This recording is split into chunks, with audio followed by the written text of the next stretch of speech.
Do you remember the hype around Chuck Rock? It was released on many platforms but actually started its life for Commodore Amiga and the Atari ST computers back in 1991. Chuck Rock the Caveman was a mascot for the company who later on went to create Tomb Raider, who then took Chuck Rock's mascot status away. It's not a game I had back then, but I remember either the original or its sequel constantly being advertised in Commodore Format magazine. For those of you outside of the UK, Commodore Format was a British-based monthly magazine published by Future PLC and was edited at the time literally just up the road from where I lived at the time. So the game itself, it's a side-scrolling platformer set in the Stone Age, and you play as Chuck Rock. His mission is to rescue his girlfriends from the evil Gary Glitter.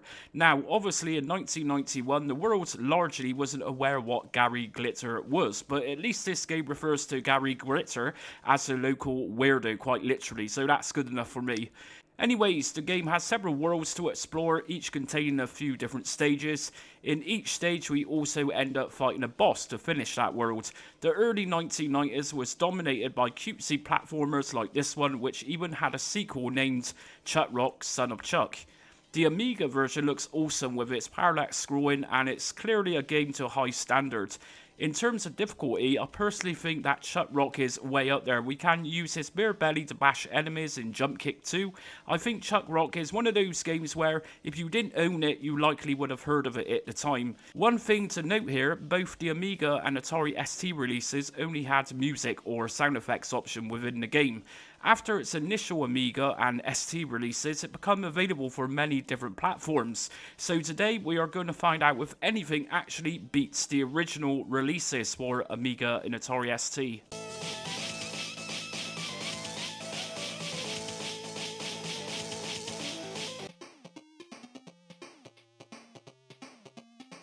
Virgin Interactive brought Sega Master System owners Chuck Rock back in 1992. This is, I think, a more cut down version of our prehistoric friends than the next versions offering in this list.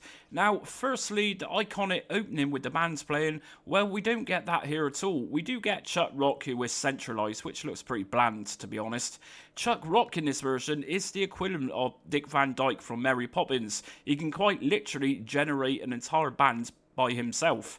So the gameplay itself then, my first impressions with this version is that everything seems to be oddly shaped. If we actually take a look at the Chuck Rock tile itself here, he just looks very slim and long. Nothing really tells us that he is an overweight caveman here, which is what developers originally intended for this character.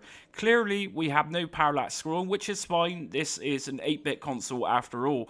We have no choice of music in gameplay, just sound effects, which to be fair sounds very basic for a 1992 Master System title. The black background is kind of odd, maybe a light blue background instead would have looked better. Various parts are missing in the game. Like I say, this is a cutback version. Most notably, the dinosaur which is used to cross from platforms isn't here at all. Instead, we have some kind of green gunge which helps us across. The game controls fairly well enough.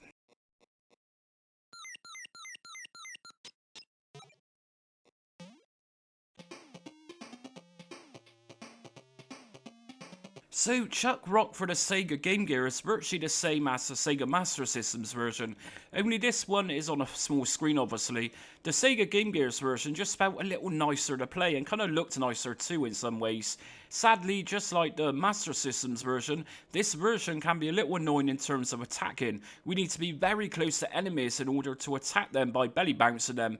Very often I found that the enemy attacked me before the controls responded to the attack requests that I was making, much like the Sega Master System's version did. Again, we also have black backdrops for every stage here, just like the Master System's version did also. No music here either. Virgin also released this one back in 1992.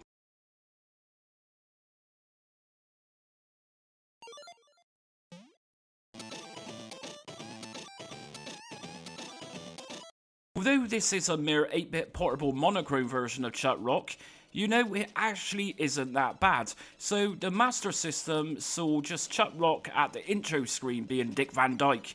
This Game Boy's version has nobody at all. How is the music even playing here then? Just pure wizardry, I suppose. So firstly, you'll see that Chuck Rock himself is back to a proper looking overweight oaf, with his beer belly sticking out. It's surprisingly nice to control. But then again, for a game that just really needed a couple of fire buttons, surely this couldn't be messed up anyways.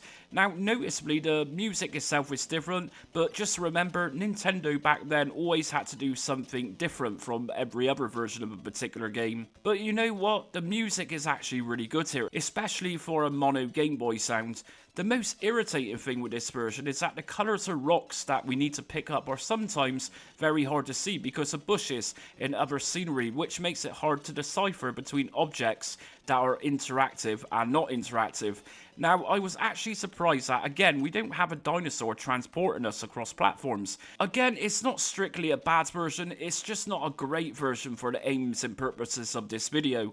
As crazy as it sounds, I really do think this felt more like a substantial release than the Sega Master System and Game Gear versions. We even get reminded which world and level we're about to play in this version. Like I say, Nintendo just like being different from the rest at the time.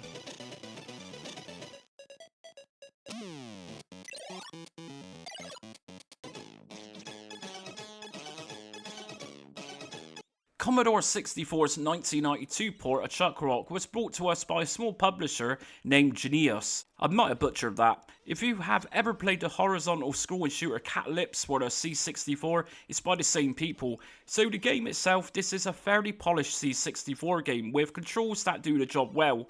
The game opens up with the title screen of the prehistoric band playing the tune, and must say it's not too bad, but the Commodore 64 could actually sound better in this.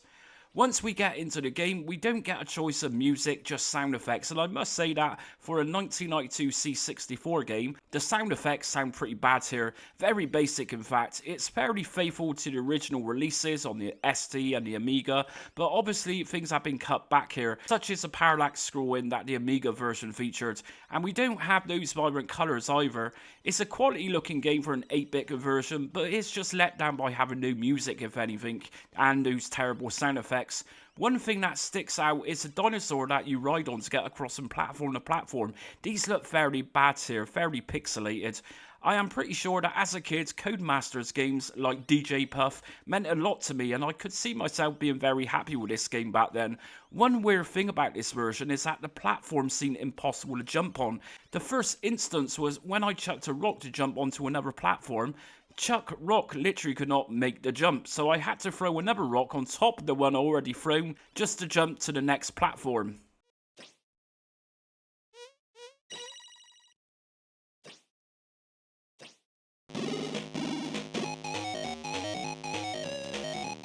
Of course, the Atari ST was one of the first releases of Chuck Rock alongside the Amiga version, so we have some cutbacks here even from the Amiga counterpart. The animated sequence features no music or sound effects at all. We then arrive to the famous band playing screen with just Chuck Rock standing in the middle without any animation at all, much like the Sega Master System's version. Of course, this version comes with the 8-bit style sound which Atari ST games came with. Does the music actually sound good on the Atari ST? Well, it's okay, there is better versions of it though. So the gameplay itself then, so firstly, there is no parallax scrolling at all here, and we have a boring black background, although not completely. It has some blue every here and there, and when we get to the top levels of gameplay, we can see tops of trees. It's okay again, but there is better. This is the only version of Chuck Rock in this list to suffer these type of bad frame drops, and of course this game gets a little worse when there's more happening on the screen at once. A typical Atari ST game really. It's fairly enjoyable to play if you can get past these frame drops. We also only have sound effects in gameplay here too, which sounds, well, acceptable for an ST game.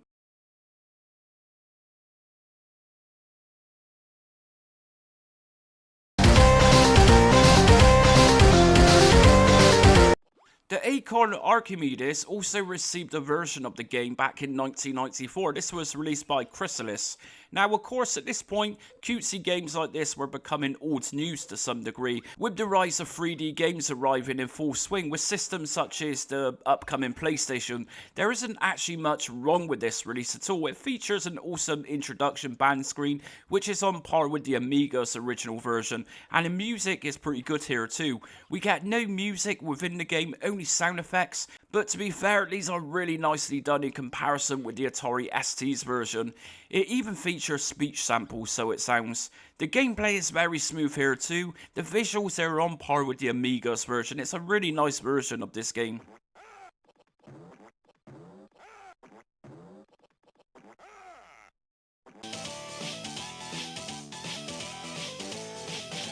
Now, you might think that given the Amiga CD32 games came on CDs or compact discs, there would be much more room for improvement or some kind of enhancement at least, but no. No, what you get here is the same game that was on the Amiga. We don't even have an option here for sound effects and music combined. Quite literally, this is the same game. Now, ridiculously, the price tag for a game on CD would have cost more than a floppy disk release in its day. It's pretty obvious why the Amiga CD32 was Commodore's last system before going out of business in 1994. Of course, it is widely argued amongst ex-Commodore employees that Commodore as a business was just badly managed. Anyone remember the C64 GS or CD-TV?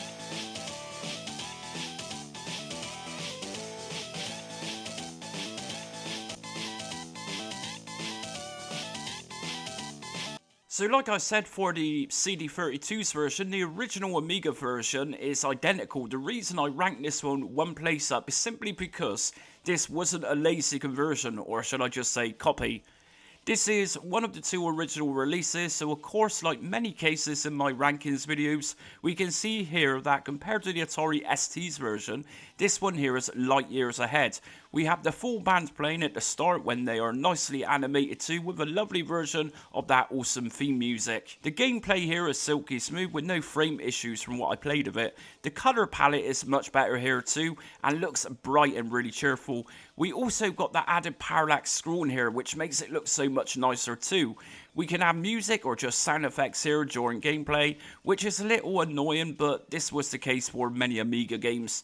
I choose music and it plays the music from the band playing the introduction.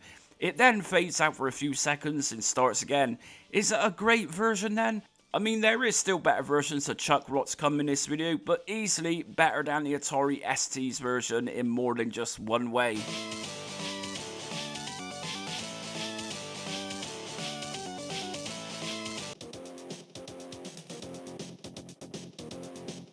Now, truth be told, Commodore 64 was my first computer, and then I went through the whole Nintendo phase during my younger years. I love bright colours on platform games, and that's partly why I loved my SNES when I had one for Christmas back in 1994. I had in mind that the SNES version of Chuck Rock might be better than the next version, but no, I was kind of wrong. Now, this version felt ridiculously fast-paced compared with other versions I played.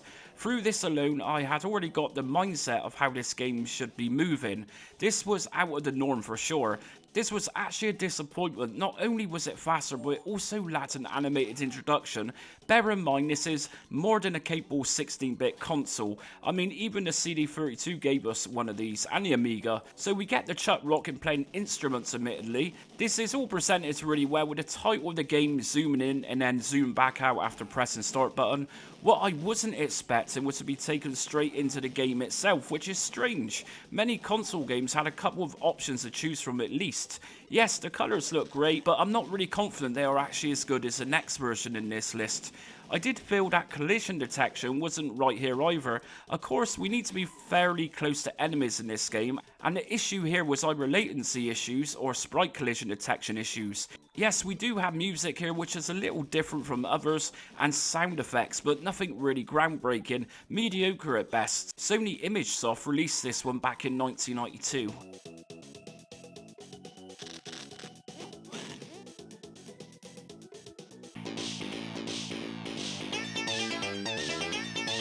Chuck Rock on the Sega Mega Drive or Sega Genesis is a great game.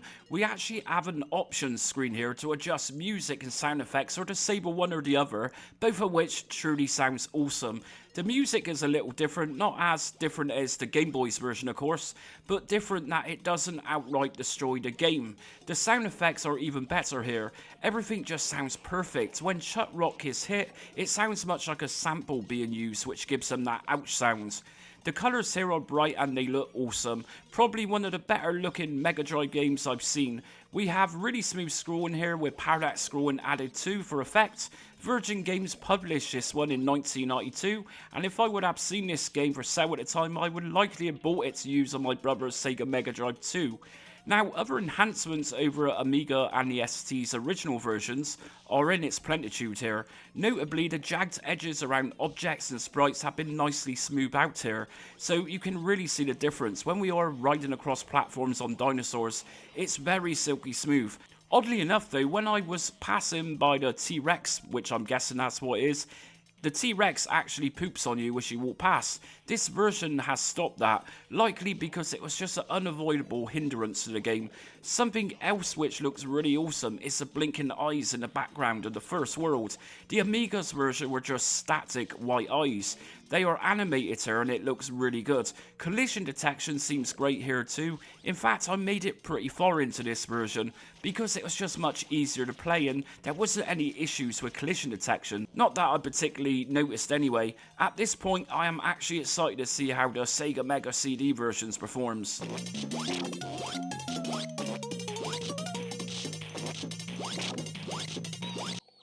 A shadowy figure is lurking in the bushes outside. And in first place, we have got the Sega Mega CDs version, or just Sega CDs version. So let's face it, Sega Mega CD did what Amiga CD32 didn't. Sony ImageSoft took the Mega Drive version and used the extra CD space to enhance the game and actually add extras to it. This version released in the United States in 1992 and 1993 for Europe. Now, like I was saying, more storage to add extras or enhancements and ultimately to produce a true stereo sound. Firstly, the Sega Mega CDs version actually had a voiceover during the animated introduction rather than most other versions which just used text. Remember, this was after all the Mega CD and things just had to be mega compared with everything else at the time. It was so mega that this release came with a password system as well as an added map screen which looked like it was straight from Ghouls and Ghosts. Of course, we got added levels here, longer levels, even new enemy sprites included. Although the colours, in my opinion, aren't as bright as the Sega Mega Drive's release, this is a serious upgrade. Like I said, the lazy CD32 version, if that's what you want to call it, literally did nothing to improve on it. Whereas here we have above and beyond situation. I do think the Sega CD version was a little more difficult, but as many of you are aware, I put a lot of hours into making these videos, so it could have just been tiredness. And that's it for ranking every version of Chuck Rock today. So which version did you have? Which version would you like to have? As always, give us a reply in the comments. It's always fascinating to hear people's experience. And of course, a game like Chuck Rock is pretty much largely forgotten about nowadays, but if like me, you'll likely remember the hype around both of these games in its day. But anyways, I look forward to hearing people's experiences and your memories of Chuck Rock. Anyways, until next time, thanks for watching.